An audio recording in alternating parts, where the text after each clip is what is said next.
সীমান্তে বেড়া নির্মাণে বাংলাদেশের সহযোগিতা আশা করে ভারত। প্রণয় ভার্মা। বাংলাদেশ ভারত সীমান্তে আন্তর্জাতিক আইন ভঙ্গ করে বিএসএফের কাঁটাতারের বেড়া স্থাপনের প্রতিবাদ জানাতে ঢাকায় নিযুক্ত ভারতীয় হাইকমিশনারকে তলব করেছিল পররাষ্ট্র মন্ত্রণালয়।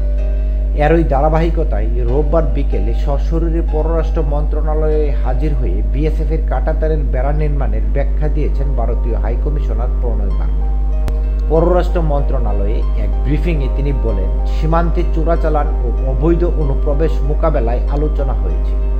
বাংলাদেশ ও ভারত সীমান্ত অপরাধমুক্ত রাখতে বদ্ধপরিকর, তাই সীমান্তে বেড়া নির্মাণে বাংলাদেশের সহযোগিতা আশা করে ভারত। প্রণয় ভার্মা বলেন, নিরাপত্তার জন্য সীমান্তে বেড়া দেওয়ার বিষয়ে আমাদের সমঝোতা রয়েছে। বিএসএফ ও বিজিবি এ বিষয়ে যোগাযোগ করছে। অবস্থানগুলো বাস্তবায়ন ও অপরাধ দমনে একটি সহযোগিতামূলক পদক্ষেপ নেওয়া হবে।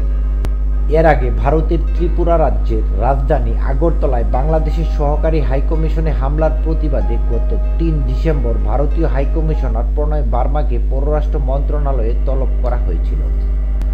রোববার সচিবালয়ে বাংলাদেশ ভারত সীমান্ত পরিস্থিতি নিয়ে আয়োজিত এক সংবাদ সম্মেলনে সীমান্তে কাঁটাতারের বেড়া নির্মাণের ঘটনায় ভারতীয় হাইকমিশনার প্রণয় ভার্মাকে ২-১ দিনের মধ্যে ডাকা হবে বলে জানিয়েছিলেন স্বরাষ্ট্র উপদেষ্টা অবসরপ্রাপ্ত লেফটেন্যান্ট জেনারেল জাহাঙ্গীর আলম চৌধুরী। সংবাদ সম্মেলনে তিনি জানান, বাংলাদেশ ভারত সীমান্তে শূন্য রেখার বিভিন্ন জায়গায় বিএসএফের আন্তর্জাতিক আইন লঙ্ঘন করে কাঁটাতারের বেড়া নির্মাণে বাধা দিয়ে তা বন্ধ করে দেওয়া হয়েছে। সেই সঙ্গে বেড়া নির্মাণ বন্ধে শক্ত অবস্থানে থাকবে বিজিবি। স্বরাষ্ট্র উপদেষ্টা জানান, ইতিমধ্যে চাঁপাইনবাবগঞ্জ, নওগাঁ, লালমনিরহাটের দহগ্রাম সহ ৫ স্থানে বেড়া নির্মাণ বন্ধ করে দেওয়া হয়েছে।